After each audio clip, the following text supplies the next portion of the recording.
na Ala Igbo niile nwere onye na ama aka. Onye na-ekele na ama aka bụ Pastor Jerry, mana mama Pastor Jerry nwere ụlọ ụka ebe a na-agbakọ agbakọ. Ọ dị ka online ka ọ na-ebekarị ife nke ya. Because ọ bụ na Pastor Jerry nwere ụlọ ụka ebe a na-agbakọ agbakọ. Nna mara enwe ike ha ya ya fa Ebuka Obi ama aka. Mana apart from that, ndị ọzọ niile efe disigo. Odozo ndị niile anyị na-anụgụcha afafa. Nwanne ndị a niile efe disigo Ebuka Obi agabetago ndị a niile. That's just gospel truth.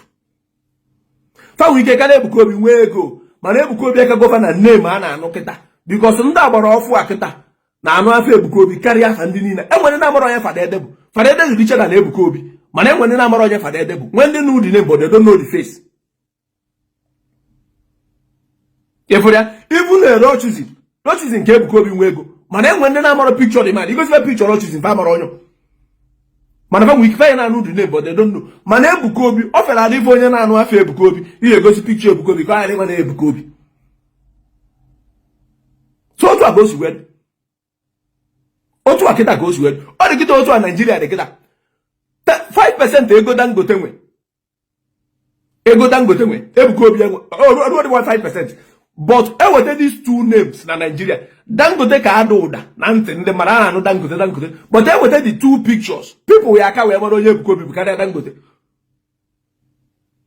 Ama mụ na ndị be na-ekwu. Iwepụta picture Ebuka Obi tii na Facebook. Wepụta picture of Dangote tii na Facebook. Send the mmadụ fada afa. These two pictures. Anyị aka wee deta afa Ebuka Obi karịa afa Dangote.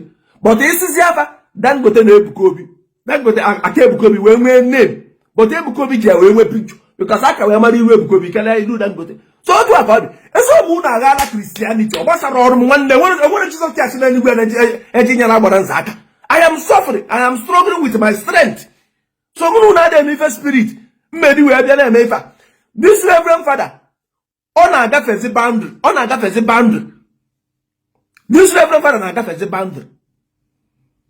The reason this Reverend Father ka ji na-agba ya bụ na Reverend Father Ebuka Obi ama mkpụrụ nwe. Ebuka Obi kpụrụgoro ya apụtakwa. But ọ na-agafezi boundary. Even the man na fight is Ebuka Obi is too much. Ya chọọ ofu pastor ndị Yoruba fight ya like that, ya na bụ Ebuka Obi aka.